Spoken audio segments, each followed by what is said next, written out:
Hello and welcome. Hundreds of frustrated passengers lament flight delays and cancellations at the Nnamdi Azikiwe International Airport, Abuja. Many accuse airline operators of taking passengers for granted. Family of slain 29-year-old lady in Edo State seeks justice over death. Police say there's a manhunt for her killers. We continue our end-of-year review, and tonight we chronicle major security breaches in the country in 2021. And the UK sets new record of more than 129,000 new COVID cases a day after Prime Minister Boris Johnson said he would not bring in new restrictions yet. Plus international news from our London studio. On business news tonight, Nigerian Upstream Petroleum Regulatory Commission set to conclude the 2020 Marginal Field Bid Round program in line with the Petroleum Industry Act 2021. On sports news tonight, Poland and Bayern Munich FC forward Robert Lewandowski speaks out against FIFA's plans to host a World Cup every 2 years, says players are humans and not machines. And from Abuja, National Assembly transmits 2021 appropriation bill to President Muhammadu Buhari for his assent. He's expected to sign the bill on Friday. Poor weather conditions arising from Haze is causing flight disruptions, and passengers traveling from Abuja to other parts of the country appear to be caught in the middle. They're expressing their frustration over the spate of flight delays by airlines and accusing the operators of not properly notifying them about the development. Our correspondent Terry Ikumi spoke with passengers at the local wing of the Nnamdi Azikiwe International Airport, and our reports.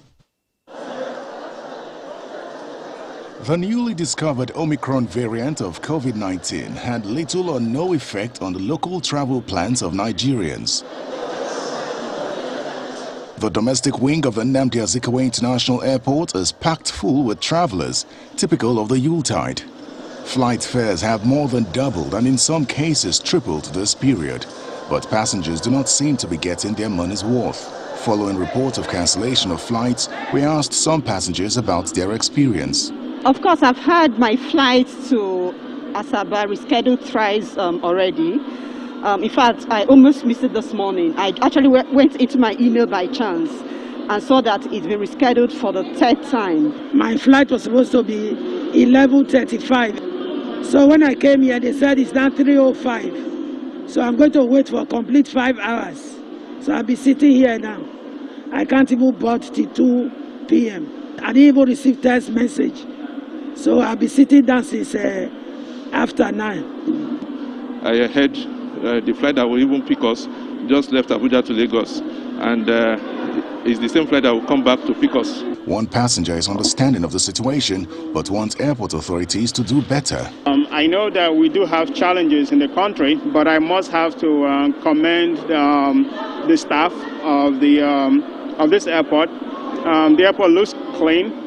But however, I know that we need some improvements that has to do with organization. While airport authorities and airline operators are unavailable to speak, the former Director General of the Nigerian Meteorological Agency, NIMET, Dr. Anthony Anuforum, says Harmattan could hamper flight operations. There is what we call the station minimum. That is the minimum visibility below which it is not considered safe to fly in or fly out an aircraft. The traveling public should not see it as inefficiency or bad thing. It's about safety. It may be agreed that these unexpected operational realities could cause flight delays and cancellations, but travelers want to be notified in good time when these delays and cancellations are to happen. Terry Ikumi, Channels Television News. Now to a more disturbing situation in Niger State, where no fewer than 7 persons have reportedly died in a boat mishap in Zingiri village, Shororo local government area. It was gathered that the incident occurred when the villagers were heading to a neighboring village in the hinterland for a ceremony on Sunday evening. A man is said to have lost his 2 wives and a son in the incident. In a statement, the spokesperson of the Coalition of Shiroro Associations, Mr. Salis Saba, blamed the development on the construction of Zungeru Dam, which he says has forced the people to travel by water instead of land. He is calling on Hyperdeck to, as a matter of urgency, respond to this latest incident and provide safety measures to help the people adapt to their new way of life and prevent a recurrence. Earlier in May, over 20 died in a similar situation after a boat capsized in Munya local government area of the state. The boat was reported to be carrying about 100 people, including women and children. Justice for Eloho Oniorusa, and this is the heart cry of the family of the 29-year-old lady allegedly killed by her boyfriend in Edo State. Eloho, a teacher with a private school, was killed during a visit to her boyfriend, one Osanetin David, a truck driver in Ovia Northeast local government area, on Christmas Eve. The police confirmed that Eloho was found dead in the young man's apartment with deep machete cuts on parts of her body, saying efforts are on to apprehend the suspect. Our correspondent Jessica Ologbusere reports. Iguadolo community in Ovia Northeast local government area of Edo State is on the outskirts of the state capital, Benin City. One of the homes here has been dragged into mourning following the killing of their daughter, 29-year-old Elo Oniorusa, on Christmas Eve. Elo's mother claims that one Osaitin David, her daughter's boyfriend, had invited her to his place early that morning to care for him as he was sick. I see call my pikin that morning for food again. That one still get up early morning with pyjama, nighty way wear, brush. Now I get up, say maybe my body serious, you see they run, they go. I say open door, they go, now open door, now I call they look my pikin, I shake it, I say this pikin not the hear word. This boy don't see call, I don't see they go. Now say tell waka go. Her husband continues the harrowing tale. When we get there, the landlord just pushed the door open. All we see is that my daughter was lying down on the instead of blood. The pool of blood everywhere, both the bedspread, the foam, the bedspread, the whole wall of the house, everything was stained with blood. So we have to rush to the police, me and myself and the landlord. He thereafter leads Channels Television to the building where the crime allegedly took place. It is found under lock and key. The landlord of the house had been invited to the police station to give a statement. He explains the reason for locking up the apartment. Since nobody is living there, the property of the boy is still there. Can I open it? I will not open it. I have to lock it right now. So that boy will not go inside and bogo his property. So the boy now, have you seen him since? I have not seen him. Everybody is putting hands together to make sure we get him. The police say they would ensure justice is done. Observe on a close look at the body, they observe a deep cut on her throat, on the legs, and on the arm, which probably is what led to her death. So for now, the young man, after committing the crime, he fled away from the scene. The police are on their feet looking for him to ensure that he's being arrested to face prosecution if he's the one that carried out the crime. If he's not the one that carried out the crime, the police will do everything to unravel the circumstances that led to her death. Elo is said to have held an OND and was working as a teacher before her death. She's said to have met and become friends with the suspect about a year ago. Jessica Ologbusere, Channels Television News. Concerned about the security situation in Kaduna State and other parts of the north, a group of Christian leaders under the umbrella of United Pastors for Change have called on Governor Nasir El-Rufai and security agencies to double their efforts to ensure adequate security. While acknowledging the efforts of the government and security agencies, the group says more needs to be done to ensure the protection of lives and property of the people. They also called for collective action that will bring about peace and unity in the state.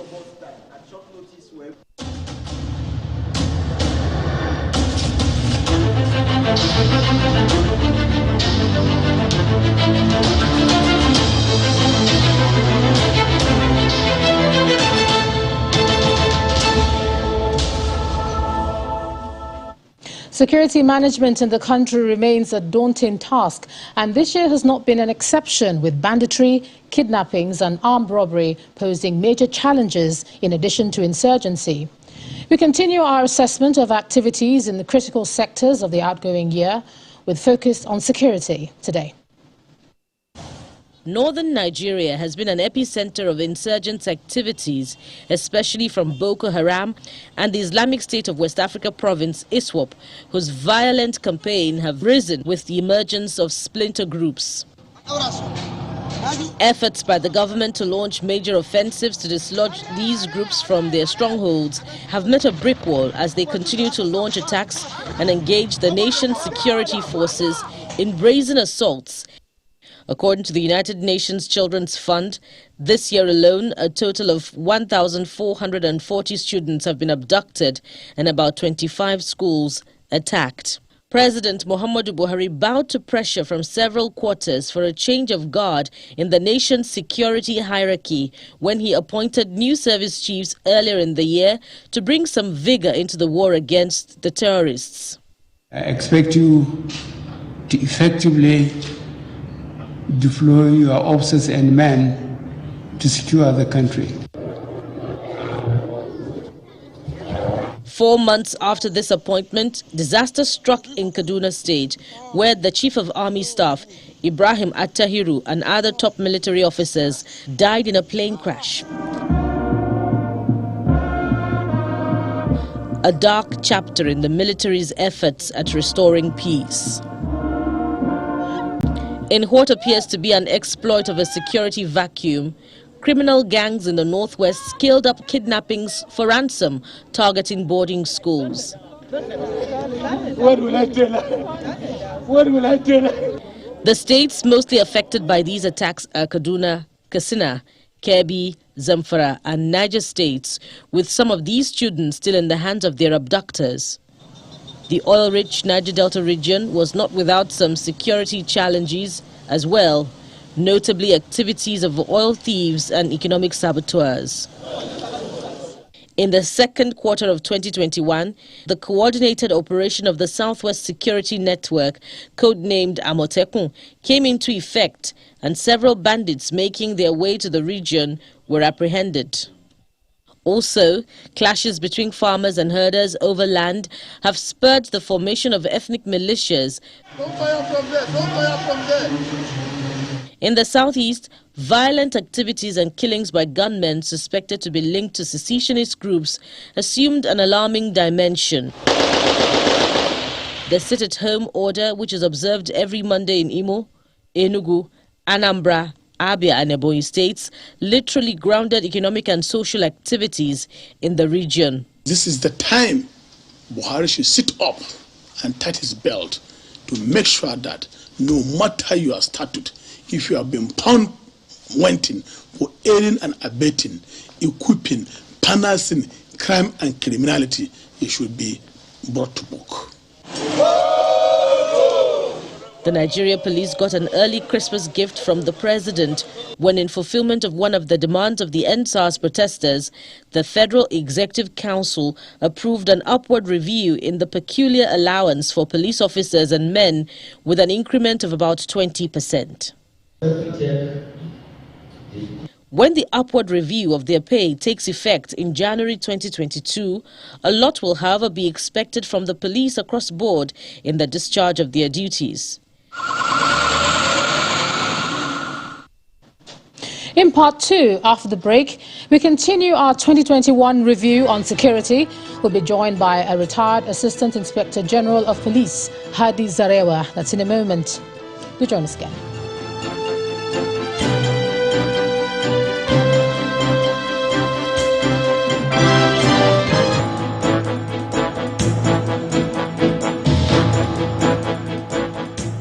If you've just joined us, you're watching the news at 10 on Channels Television, coming to you live from Lagos.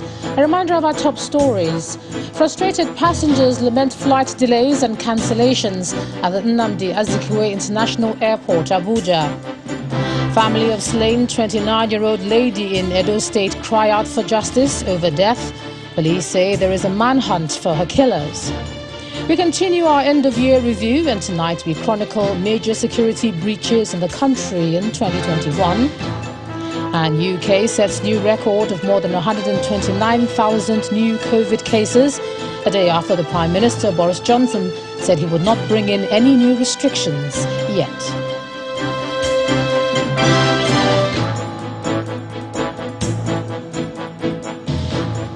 Let's get some more insight into security in 2021. And joining me from our Kano studio is a retired Assistant Inspector General of Police and security expert, Hadi Zarewa. Thanks a lot for joining us on the News at 10.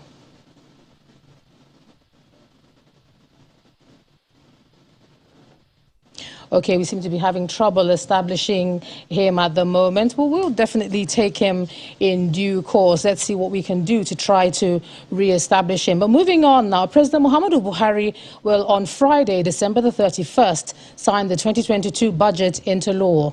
The Senior Special Assistant to the President, Mr. Garba Shehu, who confirmed this to our State House correspondent, says President Buhari will sign the appropriation bill into law by 10 a.m. This development comes nearly a week after federal lawmakers passed the 17.126 trillion naira budget, increasing the benchmark price of crude from $57 to $62 per barrel. A communication from the Clerk of the National Assembly, Mr. Ojo Amos, to the presidency showed that the budget was transmitted last Friday and received by the Office of the Chief of Staff to the President on Saturday. Let's cross over to Abuja. And here's Markwe Ogun Yusuf. Markwe?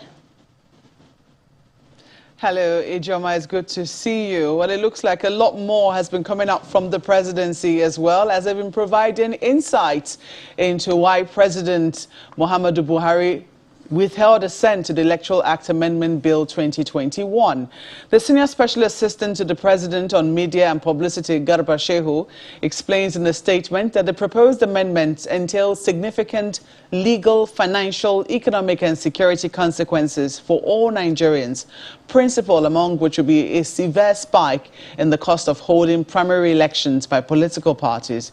He adds that even though the All Progressives Congress, as one of the largest political parties, stands to benefit from the bill that favors wealthier parties, it is not the job of the government to protect the APC, but Nigeria, her people and her democracy. According to him, whatever other merits the new bill may have, now is not the time to engage in what he describes as frivolous spending of public money, especially at a time the nation is seeking to extricate itself from the economic woes resulting from the current health crisis. And over 24 hours after his release, the governorship candidate of the Action Alliance in the 2019 governorship election, Uche Wonsu, who was arrested by security operatives, has been narrating his ordeal. Mr. Wonsu, who was arrested on Sunday while attending a church service at St. Peter's Anglican Church in Eziama Obari community in Inkwere, local government area of Imo State. Addressing a press conference in Owerri, the Imo State capital, Mr. Wonsu alleged that the intention of the perpetrators was to eliminate him, but for the outcry that trailed his arrest.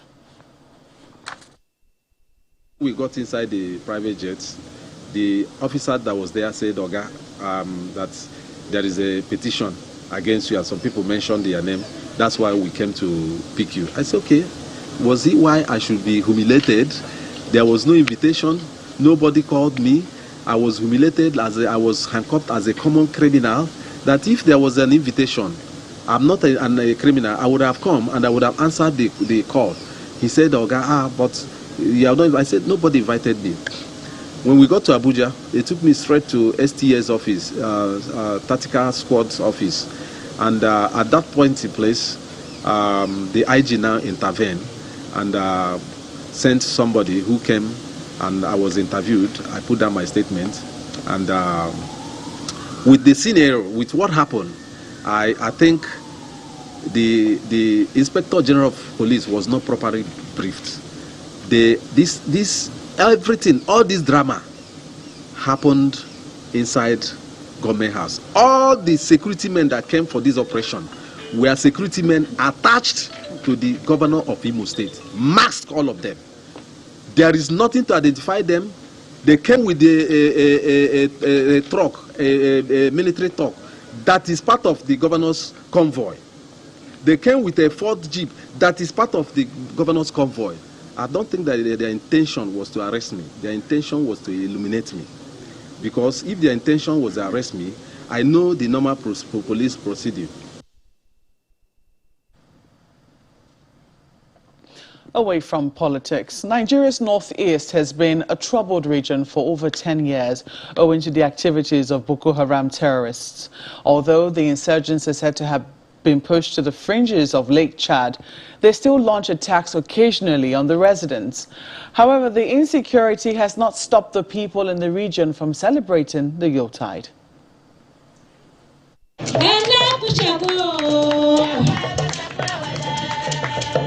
Wives of fallen heroes felicitating with officials of the Nigerian Army and Nigerian Air Force. The felicitation could not have come at a better time as the world celebrates Christmas, a time known for sharing and caring. The two arms of the military involved in Operation Hardened K in the nation's northeast region have come together for this luncheon in Memalari Barracks in Maiduguri, the Borno State capital. This event provides an opportunity to not only bond with frontline troops, but also to promote comradeship and regimentation in the service. The launch also provides an opportunity for us to remember our colleagues who have paid the supreme price in the service of our fatherland.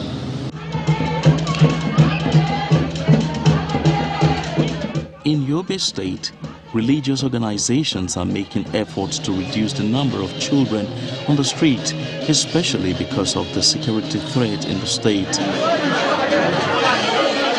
The concern among the organizers is that the situation poses security threat on the lives of the children as well as the society. Usually we have been going around celebrating, rejoicing with our neighbors after Sunday service, but because of the insecurity and we want our children to be in safety hands, we decided now to celebrate together in the church after the worship. However, after the church worship to the celebration, the church will be going outside to celebrate with our neighbors, to rejoice with them, to share with them the good news of Jesus Christ. Kalaha community in Hong local government area of Adamawa State is one of the communities overrun by insurgency in Nigeria's northeast region. Undeterred, the people of the community roll out the drums to celebrate the Yuletide.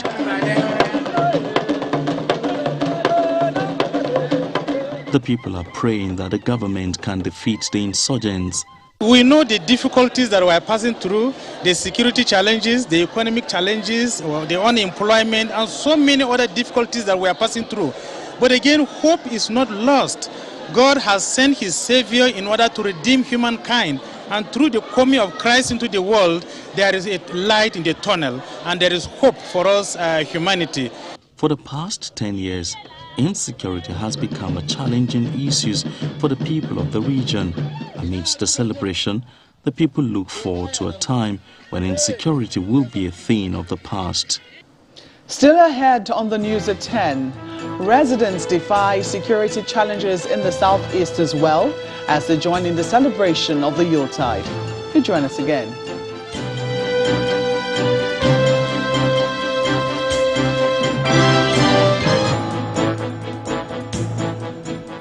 Welcome back to the news at 10.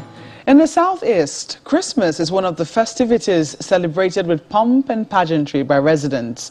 But that was before recent security breaches across the region. This next report takes a look at how the Yuletide went down across the region. The year 2021, no doubt, has been remarkable, particularly to residents of the southeast of Nigeria. This is more so due to heightened insecurity in the region. This year alone, there have been violent attacks in the region, ranging from killing of security operatives to jailbreak, kidnapping and murder of prominent persons and ordinary residents. Up until its recent suspension, the sit-at-home order by IPOB has been another cause for security concern. In spite of the security challenges, some residents still found ways to enjoy the Yuletide and the holidays that came with it. In Abia State, residents are seen traveling to join loved ones to celebrate the season. The activities in various markets in the state may be a reflection of the people's resolve to have their fill of the Yuletide mood.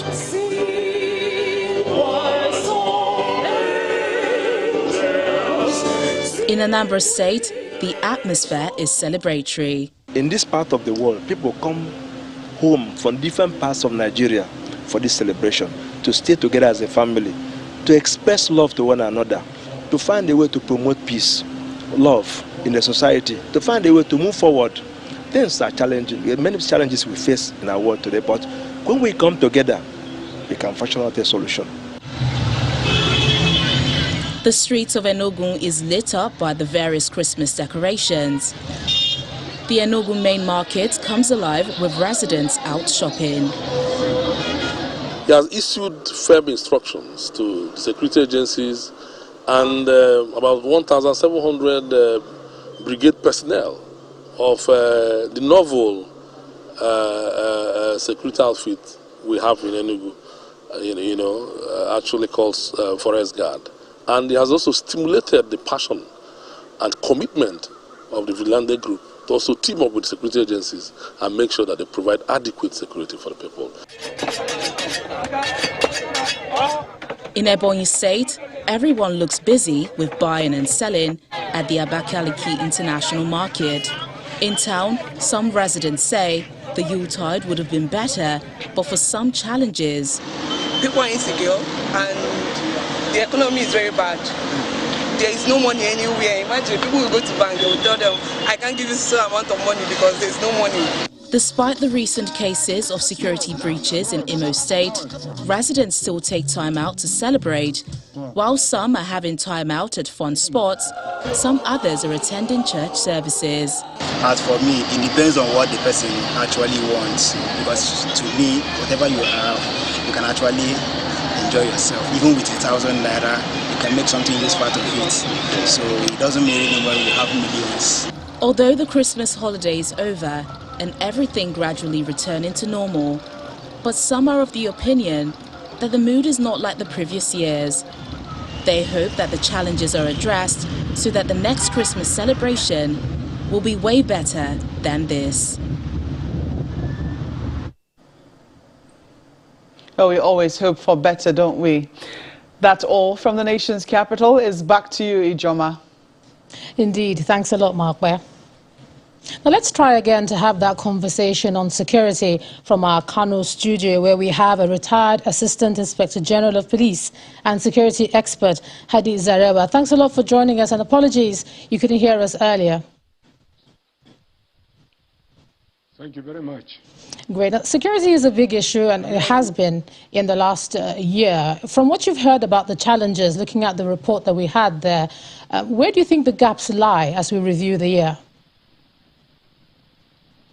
You mean the security challenges in northern Nigeria or in the northwest now?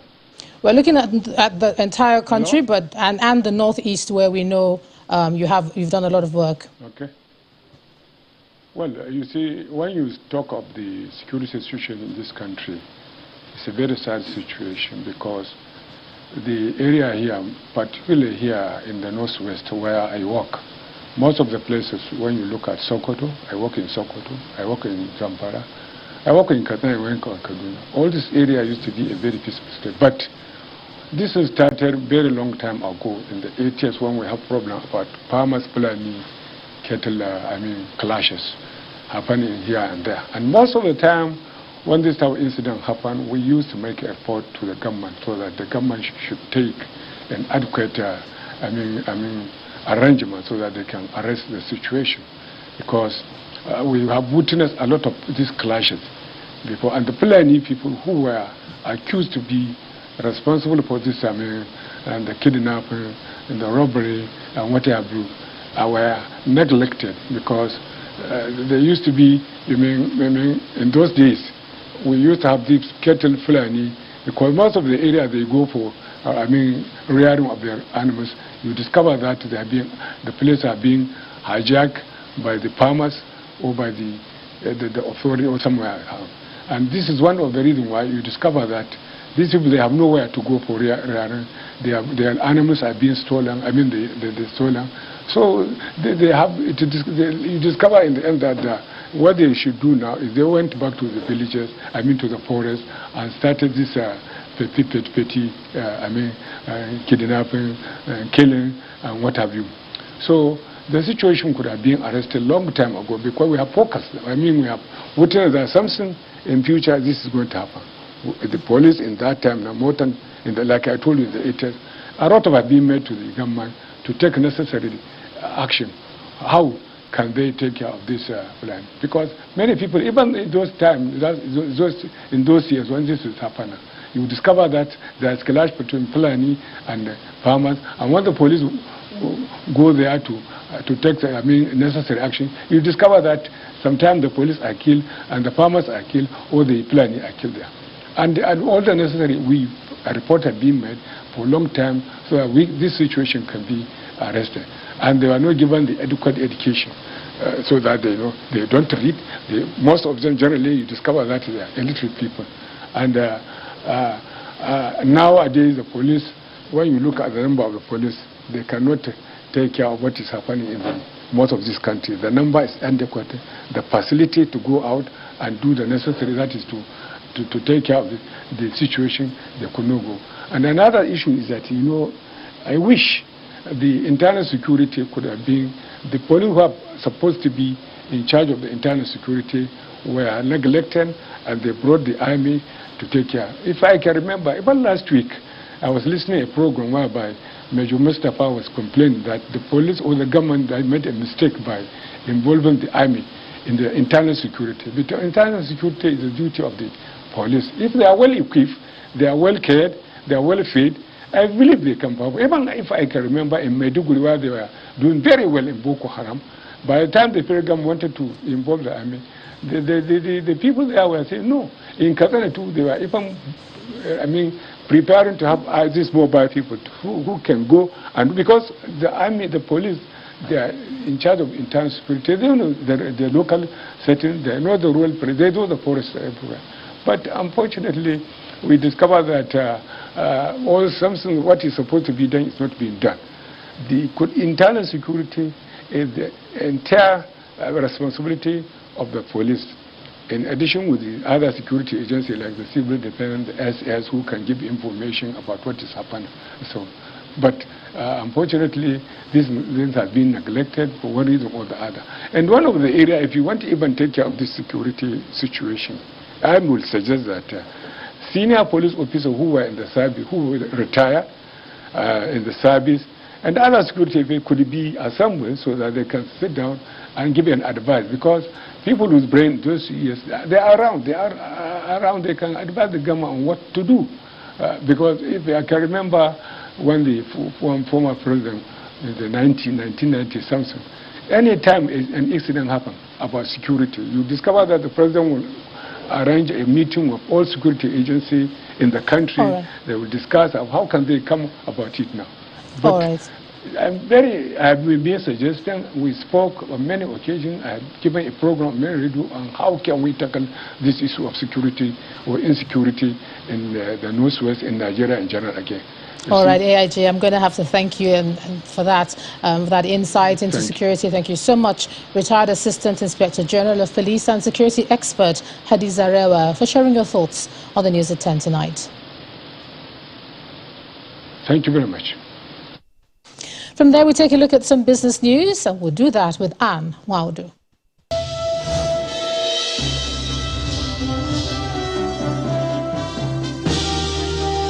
Thank you, Ijoma. Let's begin business news with the Nigerian Upstream Regulatory Commission saying that it will soon conclude the 2020 Marginal Field Bid Round program. Now, this follows a successful completion of the Marginal Oil Field bid earlier this year and the issuance of award letters to successful investors. In a statement released today, the Chief Executive Officer of NUPRC, Mr. Gbenga Komolafe, says the agency has put in place all necessary machinery to progress the bid round exercise to conclude in line with the Petroleum Industry Act 2021. He also mentions that the Commission will ensure implementation of all applicable guidelines for those who have fully paid their signature bonuses to enable them progress to the next stage of the bid exercise. Well, let's talk about oil prices. It extended gains on Tuesday, with prices trading near one-month high recorded on Monday, with hopes that the Omicron coronavirus variant will have a limited impact on fuel demand. Brent crude futures rose by 1.4% to $79.07 a barrel at about 10:05 local time, while U.S. West Texas Intermediate crude was up 1.6% at $76.80 a barrel, gaining for a fifth straight session. Oil prices have risen around 50% this year, supported by recovering demand and supply cuts by the Organization of Petroleum Exporting Countries and all its allies, collectively known as OPEC+. Let's talk about the currency in circulation in the country. It has risen from 2.97 trillion naira at the end of October to 3.15 trillion naira in November, and that's according to figures obtained from the Central Bank of Nigeria. At the same time, the CBN data showed that the currency in circulation increased to 2.84 trillion naira in September, coming from 2.78 trillion naira in August. It further shows that the currency in circulation currently stands at 2.83 trillion naira and 2.78 trillion naira as of February. It was at 2.81 trillion in July, 2.74 trillion in June, 2.749 trillion in May, and then it became 2.8 trillion naira in March this year. The United States has announced that traveling between the U.S. and South Africa can resume on December the 31st. That announcement takes place just 1 month after the U.S. suspended all flights from the region following the announcement of the Omicron variant. South Africa, Mozambique and Malawi are amongst the 8 countries that can resume traveling with the U.S. after the 31st of December. According to the Biden administration, Omicron infections are already present in the U.S., therefore making the travel suspension already pointless. And that's Business News Tonight. Thank you for watching. I'm Anne Nwawado. It's back to you, Gemma. Thanks a lot, Anne. COVID-19 cases in the UK have reached a record high, with 129,471 new cases reported in England and Wales as the Omicron variant continues to fuel a winter wave of infections. The new record comes a day after Prime Minister Boris Johnson said he would not bring in new restrictions to limit the spread of the virus. For more international news, here's Simon Pusey with Around the World in 5. Good evening and welcome to the Channel Studios here in London with your international news around the world in 5. US health officials have halved the recommended isolation time for people with asymptomatic COVID-19 from 10 to 5 days amid a surge in cases. The measure is expected to alleviate disruption caused by staff shortages in many areas because of infections. The Centers for Disease Control says most transmissions happen in the 2 days before and 3 days after symptoms develop, but experts have criticised the lack of testing requirements to end isolation. International charity Save the Children has confirmed 2 of its staff members in Myanmar were killed in an attack it blames on the military. More than 35 bodies, including those of women and children, were found in eastern Kaya state. It said troops had forced people from their cars, arresting some of them and killing others before burning their bodies. The Myanmar military has denied the claims. Naming this precinct the Archbishop Desmond Tutu precinct. The mayor of Johannesburg says a prefecture in the city could be named in honour of the late Archbishop Desmond Tutu. Mayor Falastay said an area around St Mary's Cathedral could be named after the South African anti-apartheid hero. She said the idea was something we are very seriously looking into. Desmond Tutu died at the age of 90 on Sunday. Mourners continue to visit his old residence to pay their respects. An investigation is underway after a small plane crashed in a residential area in San Diego County in California, leaving no survivors. First responders were called to the scene at around 7 p.m. local time. Firefighters were not able to locate any survivors. It is not yet known how many people were on board. A lone gunman has killed 4 people and wounded 3, including a police officer, at several locations in Denver. Investigators have yet to determine a motive for the rampage, which began around 5 p.m. when the gunman shot and killed 2 women and wounded a man.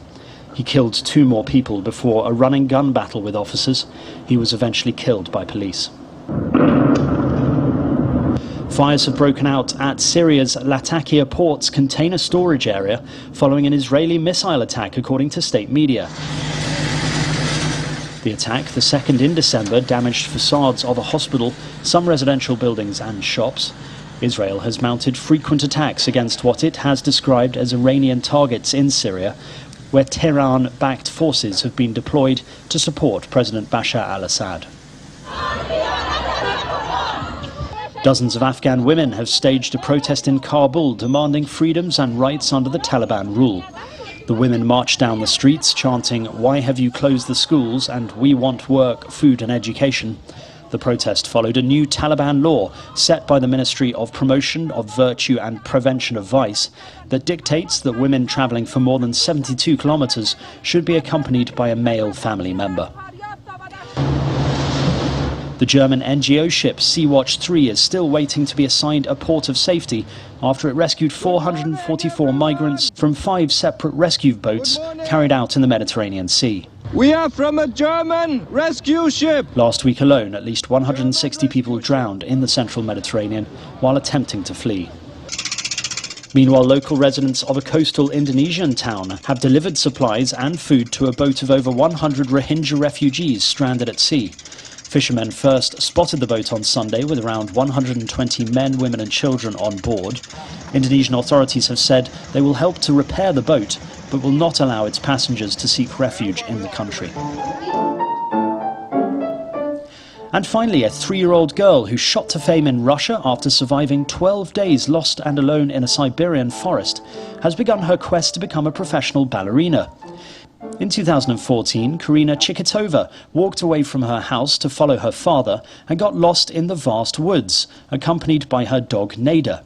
The girl managed to survive on her own in harsh conditions for 12 days, warming herself by hugging Nada and drinking water from rivers and eating berries. The dog eventually walked back to the village and helped rescuers track down the lost girl. In December 2015, a bronze sculpture was installed to commemorate the story. Now, Chikitova, who just celebrated her 12th birthday, is a ballet school student who hopes to one day make it to perform at the Bolshoi Theatre. And that's your international news around the world in 5. Now back to the Channel Studios in Lagos.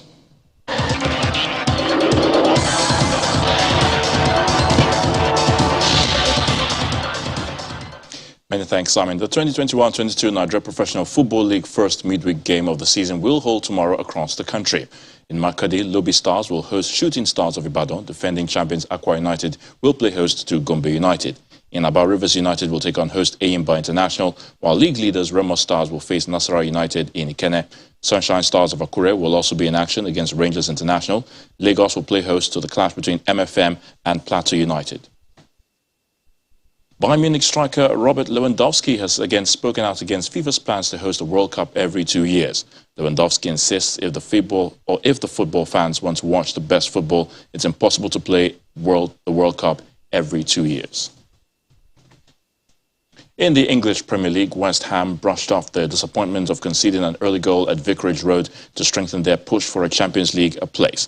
But the Hammers finished 4-1 in their game against Watford. Crystal Palace made a perfect start at home to struggling Norwich, winning the tie 3-0. Tottenham were held to a 1-1 draw by Southampton. And Spanish forward Ferran Torres has left Man City and completed a permanent move to La Liga side FC Barcelona. Financial details of the deal were not disclosed, but British and Spanish media reported that Barca would pay around 55 million euros for the player, with a further 10 million euros in add-ons. And that's sports news.